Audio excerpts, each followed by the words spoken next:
big take has been Jokic is not athletic. And I guess that's true if you think that lateral quickness, 40-yard dash time, and vertical jump height are the only things involved in athleticism.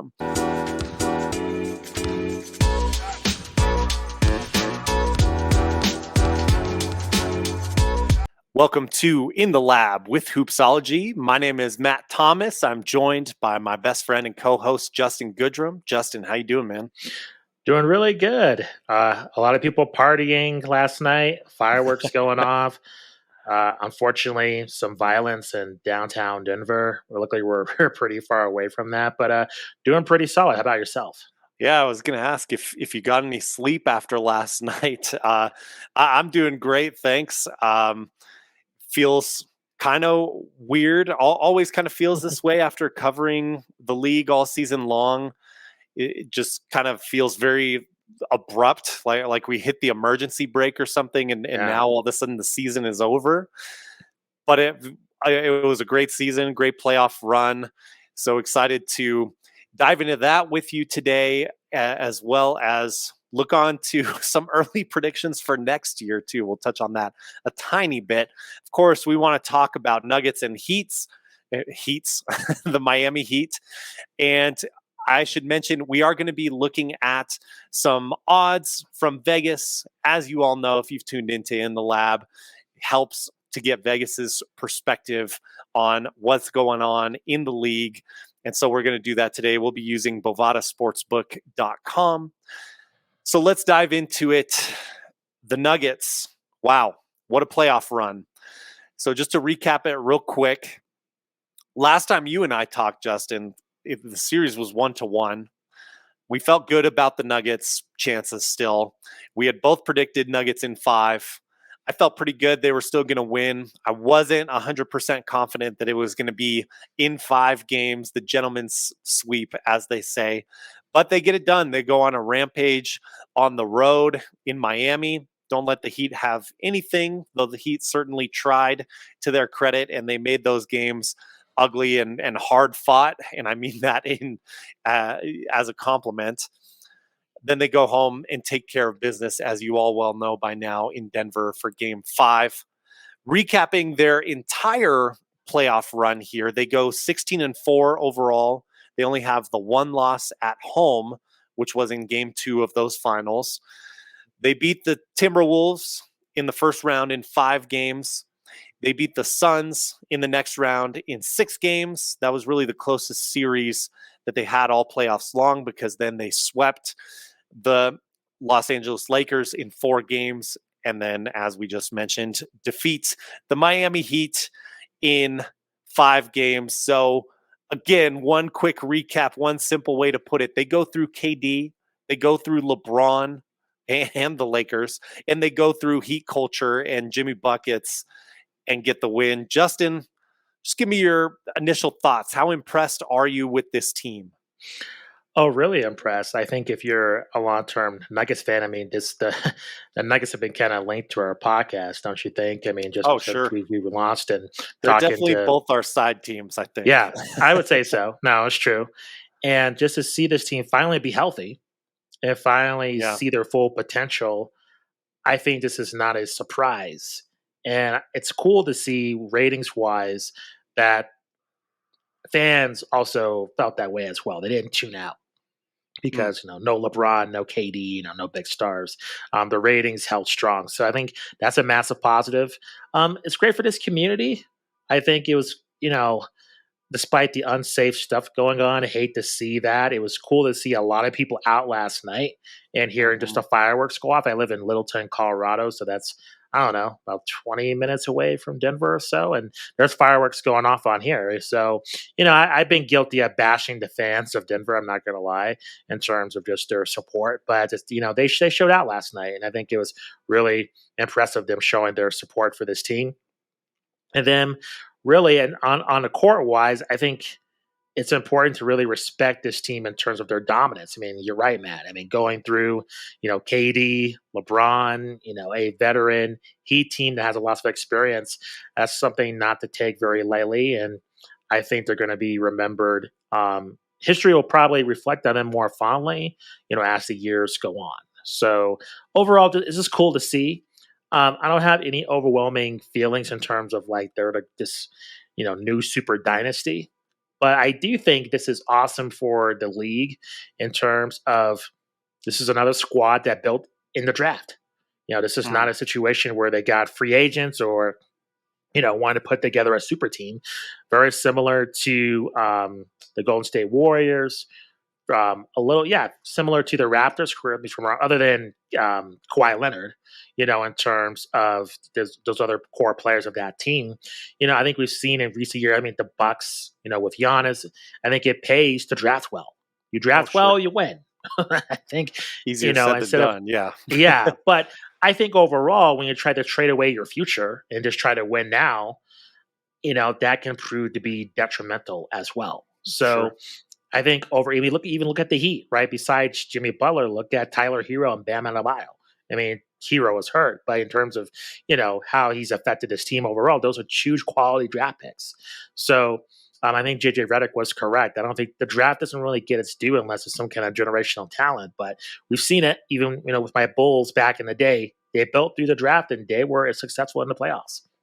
I mean, for a long Absolutely. period of time. So I think overall, for my long rant here, it's just cool to see the Nuggets. I think for me, I like when teams build through the draft as opposed to just these like quick fixes, free agent frenzies that happen. So Yeah, I'm with you. And lately, the trend seems to be to throw around draft picks willy nilly. Lots of teams just giving out draft picks like they're hotcakes. I don't know the reference I want to go with here, but seriously, they are just giving them out. I mean, I think Sam Presti has like half the draft picks in the league in OKC. Is what it feels like. But you're right. I like that feel. And another thing, not to get too touchy feely here. We don't really do that a whole lot on this podcast, but if you didn't see the trophy ceremony afterwards, I really highly recommend you go check that out because you see a team, and this is what you're alluding to here, Justin. I mean, because they built within, they have these relationships together over several years. They've been through these struggles together. You see this as maybe not the apex of the story, but it's certainly one of the high moments. It's the apex as of right now for these guys. You see Jokic didn't get very emotional, but he had some great things to say. Jamal Murray, you see how meaningful this was for him coming back from the ACL injury and being able to, get past all that doubt, that cloud of doubt that was kind of surrounding his career, all the talk of bubble Jamal Murray. Turns out he's even better now. He's better as a creator, almost like a hybrid guard now rather than just a shooting guard. Was that 1-2 game with him and Jokic was deadly the whole finals and really couldn't be stopped. I mean, sometimes it was slowed down a little bit by the Heat mucking things up, and credit to them for doing that, but ultimately was unstoppable. So, highly recommend you guys go check out the trophy ceremony if you haven't seen it. The other thing I wanted to ask, I think it's been an interesting conversation to kind of put things in perspective with how elite you think the Nuggets are in terms of where you think they belong.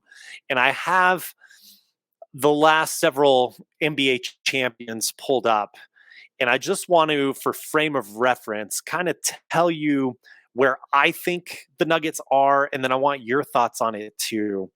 So it seems like overall consensus is this Nuggets team probably wouldn't beat the 2018 Golden State Warriors that were able to sweep the LeBron James Cleveland Cavaliers after that famous or infamous J.R. Smith game one mistake where the Cavs were close to winning that on the road.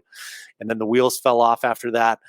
I would agree. I mean, that Warriors team is arguably the greatest starting five we've ever seen, arguably the greatest roster we've ever seen. The Bulls of the 90s might have a bone to pick with that. The Celtics of 86 might have a bone to pick with that. But nonetheless, they are up there with some of the all-timers.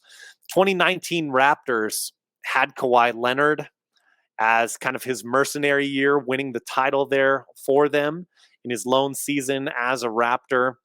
I do think this Nugget team would beat that Raptor team. Um, The 2020 Lakers had the LeBron James, Anthony Davis duo. Now, that Lakers team did beat the Nuggets, but it was a younger Nuggets team. I think a more mature Nuggets team has a much better chance, and I would pick them against that Lakers team if we went back to that and put the 2023 Nuggets against them.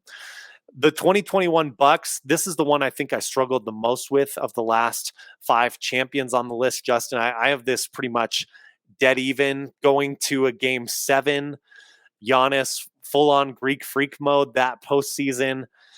This one's tough because I also think the Bucks were a better defensive team. I'm going to give edge to Milwaukee, but I think it's super close, and I could be wrong in this hypothetical scenario. And then we have last year's champions, the 2022 Golden State Warriors, kind of came out of nowhere, an improbable run. I would pick this Nuggets team over that Golden State Warriors team. Justin, how do you feel about my rankings on those? Do you place the Nuggets any higher or lower than what I just stated? Any controversy there?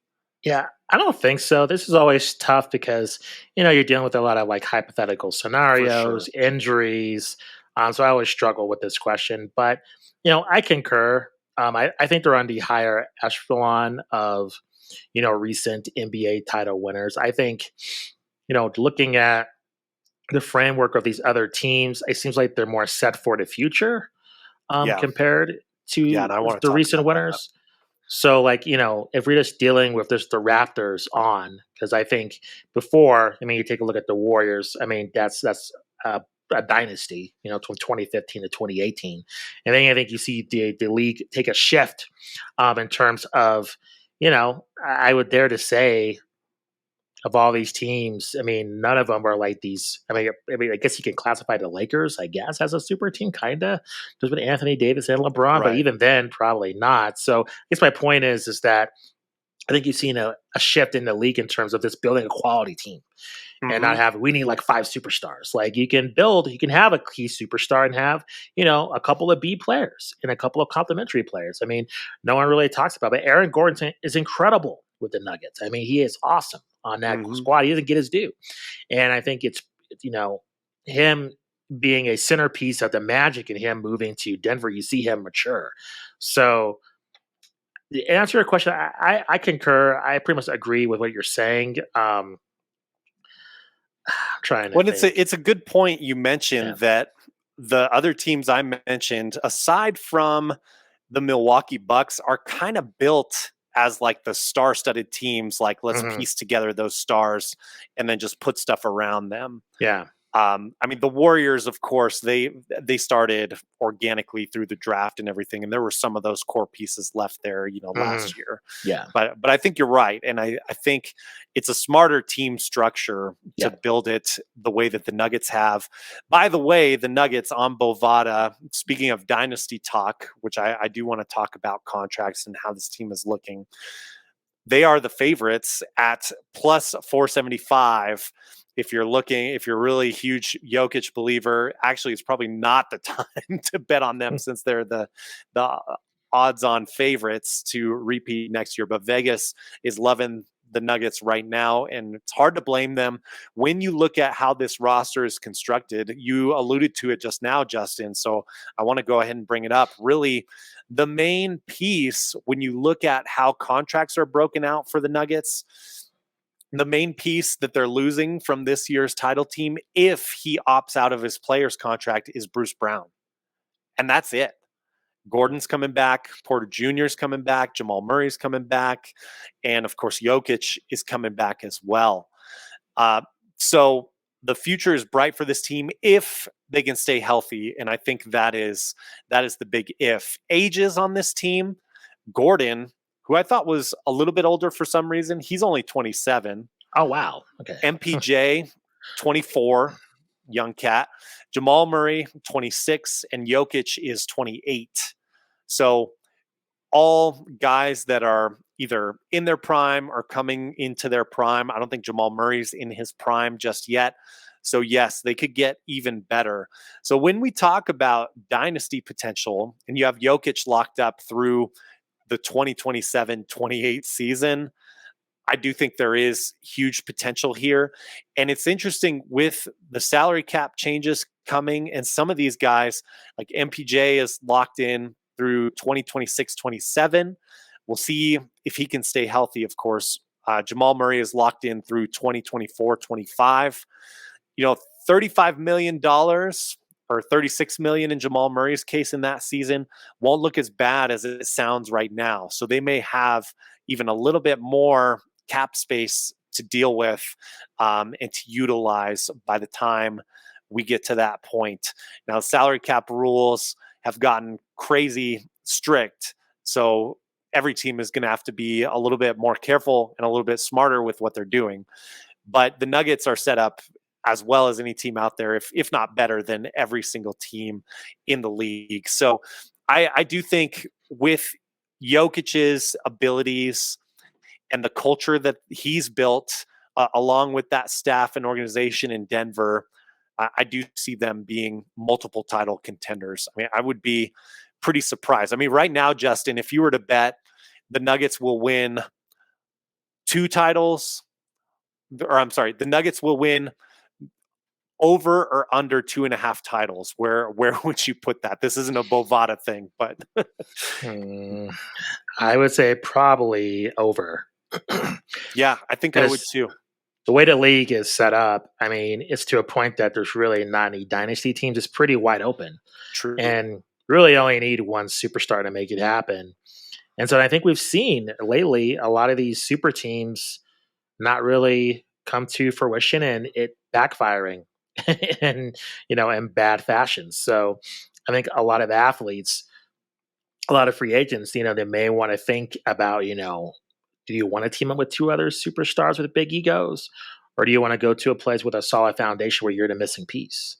So I think, the 2 titles or more within the next few years, I think is pretty accurate. Yeah. Yeah. And I do think someone like Bruce Brown this offseason has a tough decision to make, because he shined in the playoffs through certain stretches, an important role player, showed he can do a lot of different things, but a lot of that success too was because of Jokic. Do you make about the same amount of money next year and opt in and, hope that your stats boost even more potentially if you get more playing time? Or do you go ahead and take that money now, but go away from Denver and, you got your contract, you got your money, but it might not be as fun playing basketball. I don't know. Tough decision that I wouldn't want to have to make. But like I said earlier, I think my guess would be that he does opt out and goes for the paycheck, and I wouldn't blame him, because you got to cash in when you have the opportunity. Let's talk about Jokic real quick. And we talked about how special the Nuggets are. And of course, he is the spearhead. He's the tip of the spear for why the Nuggets are so special, what he's been doing. And in my mind, I can't help but go back to our interview with Brendan Vogt after the MVP race drama and all that stuff, when he talked about Jokic being the modern day Tim Duncan. He didn't say it in exactly those words, but he said, I think he's going to be like a Tim Duncan in Denver. Doesn't see him moving out of there, doesn't see him really causing all that much drama or anything like that, just sees him as a rock of that franchise. And I think everything we've seen to this point indicates that's true. Jokic, his comments on the trophy conference were just very understated. Like, we got the job done and now we can go home. And, he's looking forward to taking care of those horses and doing some dancing in Serbia, having some fun this off season. So great for him. I think it's awesome that it's no longer going to be a talking point as it was at parts of this season, that this guy can never get this done. This guy is going to be, I don't know, a Charles Barkley, or, not going to ever win a title, which was silly. I mean, especially given how many injuries this team dealt with over the last few years, and the guy only being, 27, 26 when those conversations were going on, and now 28, has time to win plenty more. So I guess how are you feeling about Jokic right now? And do you think, like, is Embiid, because he won that MVP, is that pressure, that sort of pressure cooker that Jokic was in, does that transfer over to Embiid or someone else? How do you feel? First, let's talk about Jokic, because I do want to give him his flowers, so to speak. Yeah, I think I agree with you. People hating on Nicola, I think it's ridiculous, but I think he's kind of an easy target in the league. I think he gets so much hate, and I don't understand because I don't remember Tim Duncan getting this much hate. Like, I Yeah, don't. I mean, people I just don't. kind of nothinged him. Yeah, They didn't they really, appreciated his other game. than him playing the Lakers, there were Yeah, some of that, but I felt like they always respected his game was never to be questioned, and I feel right. like with Nicola, his game is questioned. They question his athleticism. They just question if he's lazy. They just they question like, oh well, anybody at the YMCA can make those passes. It's just I don't know. It's just like what are we doing here? Like you can see this guy's clearly a generational talent. Like why is there just this hate on this guy? So um, in terms of his legacy, yeah, I think we've never seen a player like him before. He's an enigma, and just the crap that he takes, I think unfortunately, I don't think he'll be really appreciated until like he retires, and then you'll Yeah. see whatever social media platform that there is, they'll be sharing highlights of him. They'll be like, oh, look at the Joker. This guy's back in whatever 2023, he was killing the game, and no one appreciated him. So unfortunately, I think he'll get his flowers after he retires and not now. I To think your he's other starting to question, get them, but I yeah, yeah, it's if he wins another title, I think that's what's really gonna endear him to even more people. But you're right. There's a lot of pushback, and it's weird. Like we were yeah, talking about it, it's peculiar. and I'll go ahead and say it. I've been saying this take, but a big take has been Jokic is not athletic. And I guess that's true if you think that lateral quickness, 40-yard dash time, and vertical jump height are the only things involved in athleticism. But when you look at decision making, Yeah, reaction time, strategizing, being in the right place at the right time, just court awareness. I mean, this guy is an elite level athlete, and one that the numbers prove. I mean, we're seeing him compared throughout the postseason with Wilt, Bill Russell, Kareem. I mean, this guy's an incredible athlete, and if you can't see that, then honestly, I question your evaluation or maybe your definition of athleticism. he's unguardable. Like you saw in the finals where if he wants to score, he can score from multiple directions, either Yeah, going towards the rim or his unique shot he has. Like there's no stopping him. So I don't understand how a non-athletic man can be unstoppable. That doesn't make any sense. right. And not to also one trait I didn't even mention. I mean, his strength. Yeah, He just pushes incredibly guys strong. around too. He's Yeah, one of the biggest guys on the court in any given game he's playing.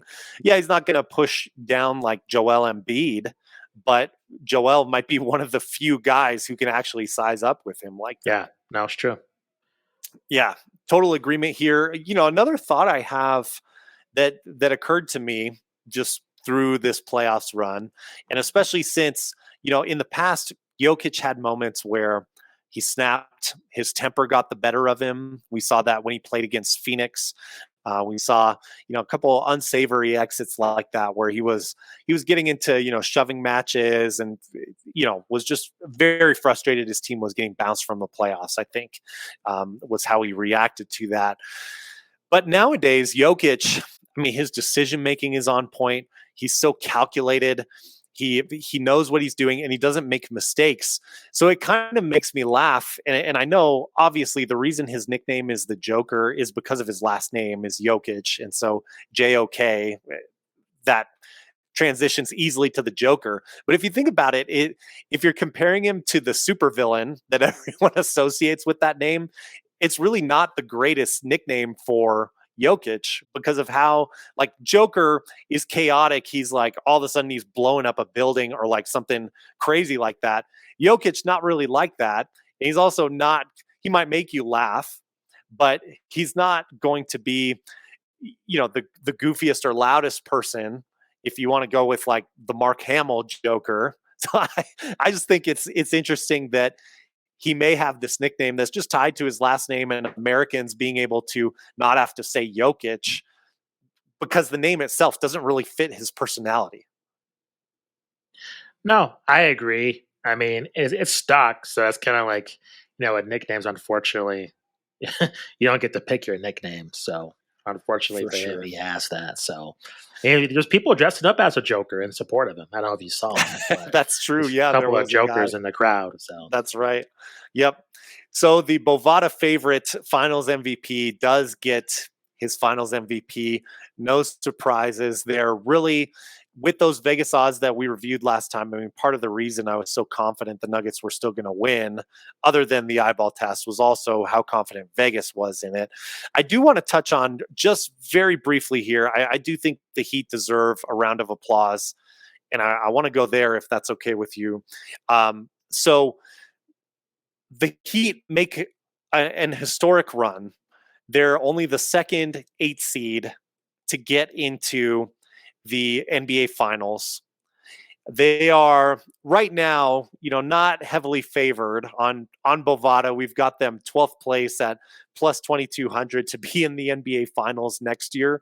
We'll talk about that a little bit more down the stretch here. But looking at the Heat, you obviously go to comparisons with that 99 Knicks team that Jeff Van Gundy coached, that you and I watched playing against the Spurs. I remember catching most, if not all of those games, in spite of being, I was like, I don't know, like in my early teens when that finals went down. So I want to ask the question. I mean, credit to the Heat. They had a great run. They took advantage of some lucky breaks for them, some unfortunate breaks for other teams. But they go through, they barely beat the Bulls out of the play-in tournament. So they barely even make it. Then they luck out on their side with an unfortunate Giannis injury, and they get past the Bucks. Then they get past the Knicks, who had had a lot of momentum going into that. They're kind of the playoff darlings, even for you and I. Aside from the Nuggets, of course, our beloved Nuggets. And then the Heat go into the Eastern Conference Finals and win in dramatic fashion on the road in Game 7. Give them lots of credit, especially with the heartbreaker buzzer beater that happened in Miami from Derek White. That happened just the game before in Game 6. So it took a lot of guts to go back to Boston and win that Game 7. When you look at the 99 Knicks, and I'm putting you on the spot here, Justin, I don't know how much of that series you watched and how fair it is for us to be comparing this team from our childhood essentially to this team from now. But how do you compare them, and who do you see as maybe the bigger title threat? And I'm not saying against the Nuggets. I'm just saying overall in their series. I would say the Heat, just due to their previous experience. I think the 99 Knicks, correct me if I'm wrong. I mean, that was a lockout season. That's after Jordan. The Elite's going through a big transition there. And I think it was kind of like a Cinderella story. But I believe the Spurs, they were like the clear favorite.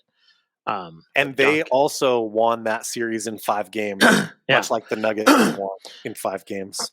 So I think with the Heat, I think they've always been the Cinderella team. And they're in a crossroads now because it's a tough situation because they clearly don't need a regular season. I mean, they can just manage and just survive and get any seed that they want because they know they can battle through any situation through the playoffs. But the goal is to win the championship. So I think with the Heat, the answer to your question, I think probably the Heat are a more, I guess, impressive team, or they stand out more. But I think in terms of actually winning the championship, I think they're going to have to rethink this team. I think they're going to need another superstar because I think just Jimmy Butler can't do it by himself. And even with Tyler Hero, even if he was, all the way 100%, it goes 6 maybe against Denver. I mean, I don't know if it makes too much of a difference there. I don't think as much as I like Tyler Hero, I don't think he's proven to be like a superstar caliber player or a player on a level of Jamal Murray. to be honest. Mm-hmm. So in my mind, with the Heat, they have a lot of reframing to do and some soul searching if they want to reach to the top of the promised land. But I think that the Knicks it came as a shock, and I think the league was just going through this is a weird time in the league. I mean, with That's everything for happening sure. there. So, Yeah, I do think I would take the Knicks on that. The surprise thing too about that Knicks team was that Patrick Ewing that's true. was hurt, and they made that run. So they have like younger Marcus Camby. They have Latrell Sprewell, who whenever he was playing against any team I liked, I was always terrified of Latrell Sprewell. It seemed like he was doing everything on the court. And he was so fast too. Allen Houston always seemed like he never missed a mid-range jump shot. So I don't know. I'd have to go back and research that series more. But for some reason, when I was watching that series, even though they were both 5 games, I always felt like the Knicks had a little bit better of a chance to win those games than the Heat did in this series. It kind of felt like they got their punch in game 2, and it seemed like Jimmy Butler wasn't right. It seemed like something was going on. Maybe his ankle bothering him more than folks are telling us. Maybe we'll see news come out in the next coming weeks or so about that. But credit to the Heat, of course, for fighting, for the effort they gave, and they were able to pull themselves right back into it at the end of game 4. A little help from the officials, maybe you could say, but at the end of game 4 and at the end of game 5. So definitely want to congratulate them on a great run. And cool to see an 8 seed get back in the finals again. The quest for an 8 seed to win the NBA finals continues. So that is a landmark that we have not seen happen, an achievement we have not seen yet in the NBA. Real quick, want to just touch on your favorite and least favorite. Go ahead, just pick one. Give your favorite or least favorite moment, and then I'll give you mine. We'll just go back and forth here. I would say favorite, kind of boring. The Nuggets winning the title. I live in Colorado. It's cool to see the community rally around the team. There's a taco place that's here, and I always wear my Bull stuff. And we're talking, and he's been waiting just for the Nuggets to win. He's lived here all his life, so it's cool. Like talking to people in the community. Just never experienced that being in a NBA city. So that's probably the favorite moment. I know it's boring, but probably my favorite moment. Least favorite? Let me piggyback on that. I had some friends over that were, from Colorado, like cool. Born and raised Nuggets fans. Still kind of in disbelief, texting them this morning about that. But we watched the game. They're freaking out. Our favorite moment, and I would say my favorite, just to piggyback on that, because I already mentioned how much I love that trophy celebration. When they put in slow motion the Jokic brothers throwing Coach Malone in the air. Did you see that clip? Oh, no, I missed it. Oh, my goodness. You got to go back and look it up. Oh, no. It is incredible. And that right there is my favorite moment of the playoffs. Both the Jokic brothers have, like, they're holding him like he's a little tiny kid. Like, they have one hand under his legs, one hand behind his back, and they're just tossing him into the air several times. Oh, my goodness. So funny. And Coach Malone, of course, is loving it. Yeah, I bet. Jokic had his whole family up with him. That was really cool to see. Cool. So I'm sorry, I interrupted you. Your least favorite moment too. So it's going to be a change from what I told you off air. I would say honorable mention is the whole Matt Ishbia Jokic situation. I just thought that was so stupid. Good recovery by Ishbia, but that's true. In the moment, that was dumb. I agree with you. Stupid. I would say least favorite moment, and this is something that's bugged me, and I tell you this every year. I hate them not showing the starting lineups for the finals. Oh, yeah. It is cheap. I feel it's cheapened. Like when you watch it, you see the national anthem, which is cool, and then you see their graphics package they have, whatever, for ABC, which that's cool too. Every year, it's pretty innovative, I think. But then the game starts. It just takes, I don't know, this is the finals. So this is your showcase event. You take a look at the Super Bowl. You take a look at other big time, events. This is the showcase of the league. And you just treat it as it's like an afterthought. Like this is it. This is the pinnacle.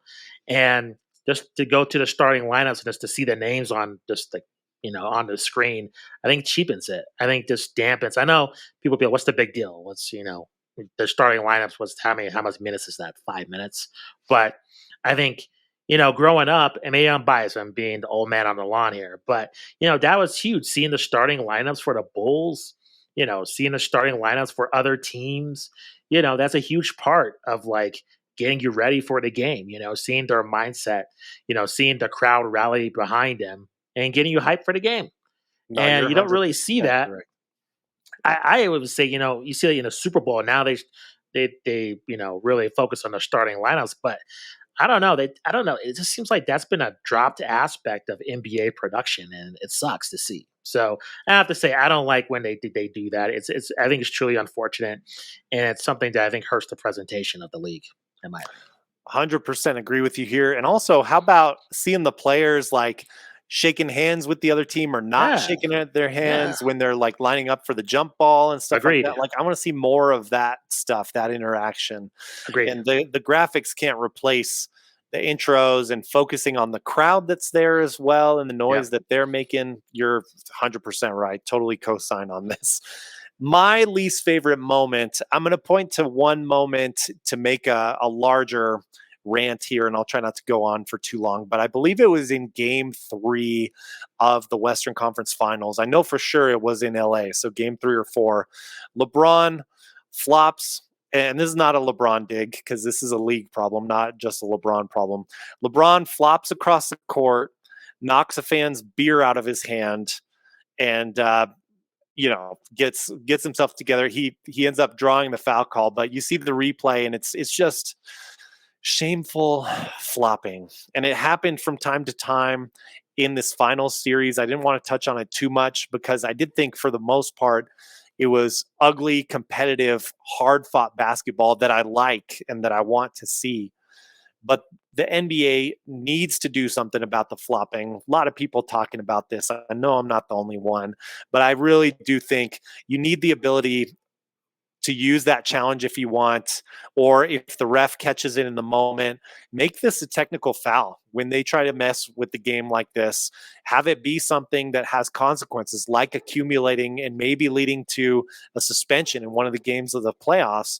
Of course, that would be unfortunate if that happened, but it's going to help tamper this down. I think this is one of the top things on my wish list for next year. I want less whistles still, even though the league has overall gotten more physical. It felt like the whistles came out again this playoffs. So less whistles, and also let's fix this flopping problem, because a $5,000 fine later on that nobody hears about doesn't affect anything.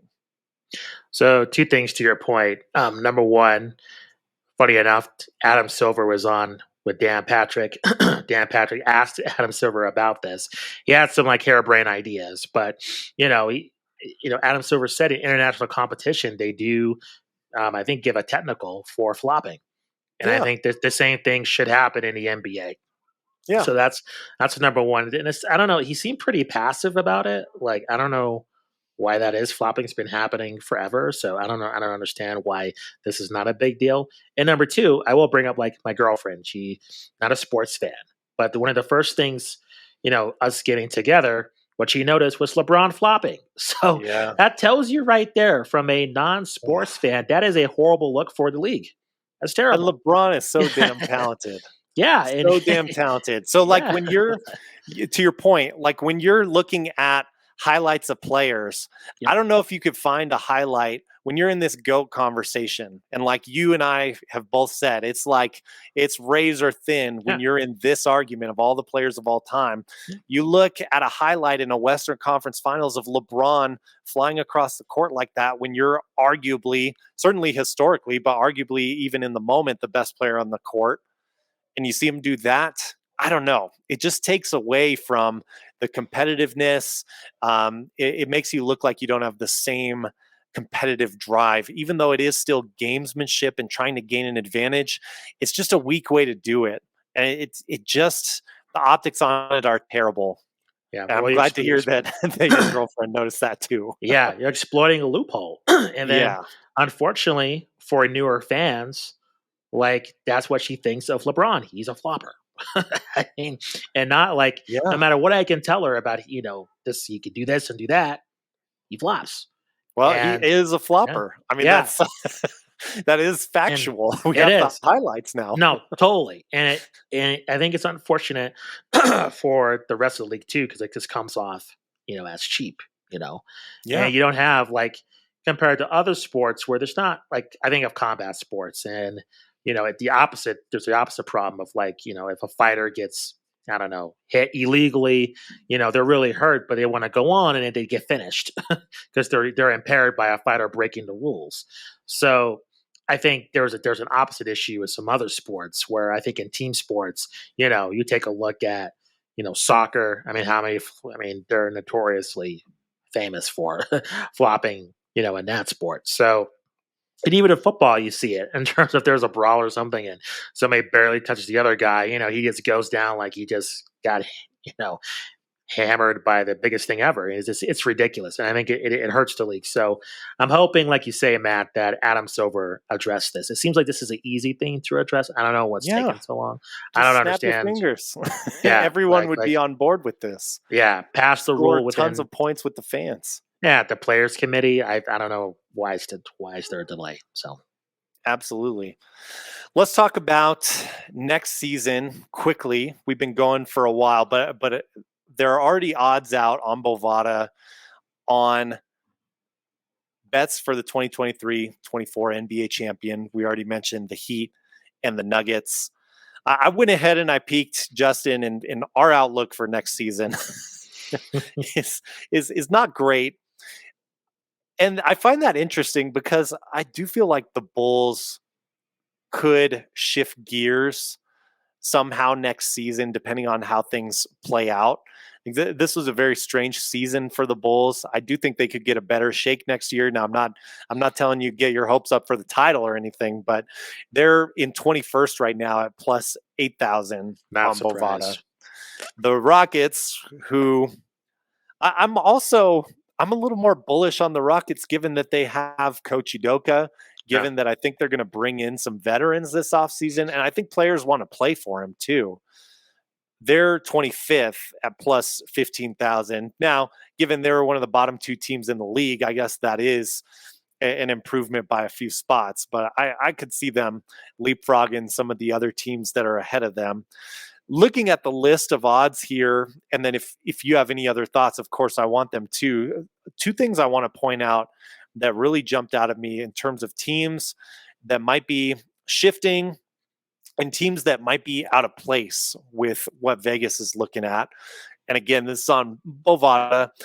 The Mavericks, who I believe, they just barely missed the play-in tournament. They were, I believe, 11th place in the West.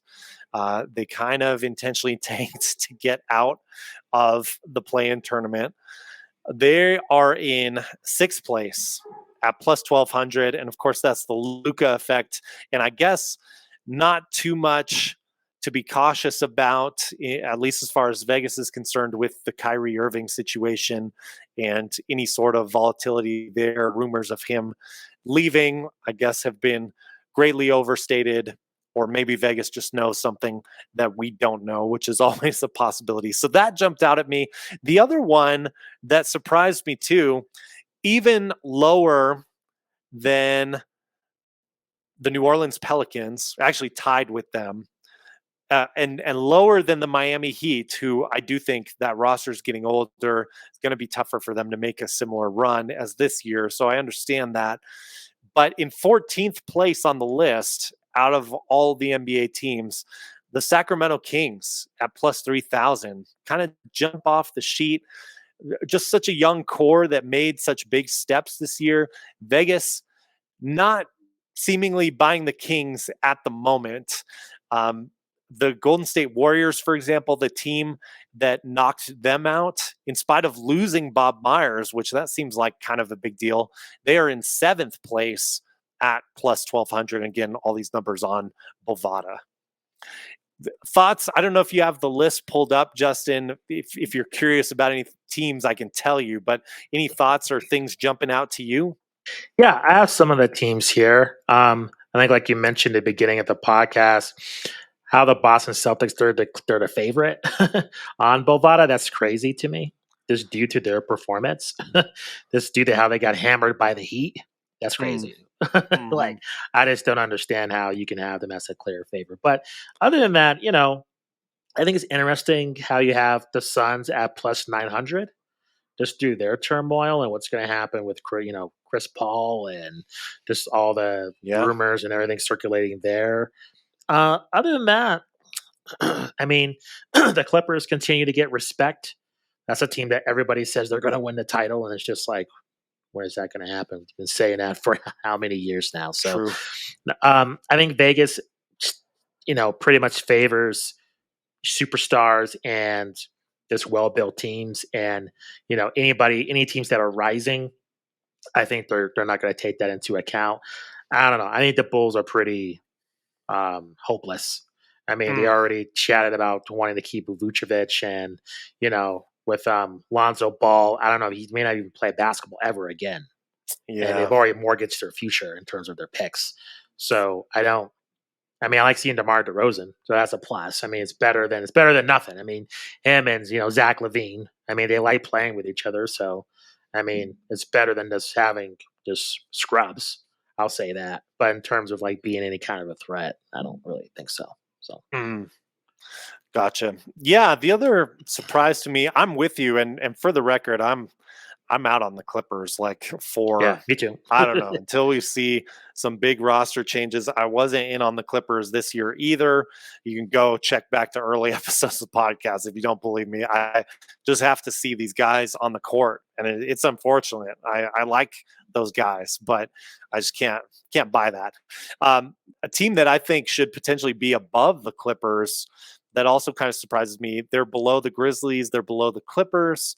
Um, the Cleveland Cavaliers, I think, Yeah. do have big potential, young core, so big potential to make a big leap next year too.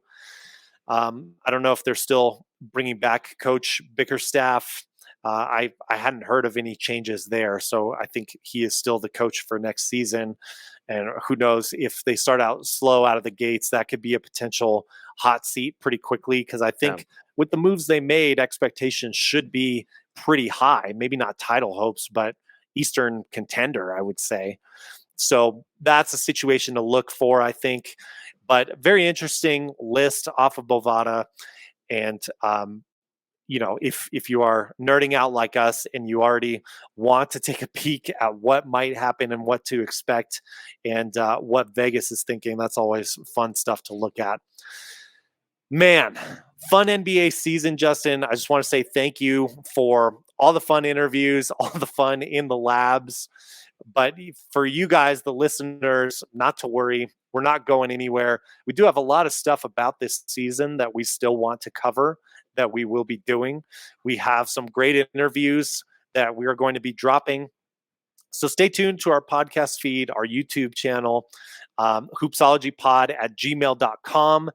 We'll do a mailbag at some point here down the road. Would love to do one of those this off season, but a lot of fun basketball loving topics this off season coming your way. So definitely stay tuned all off season long.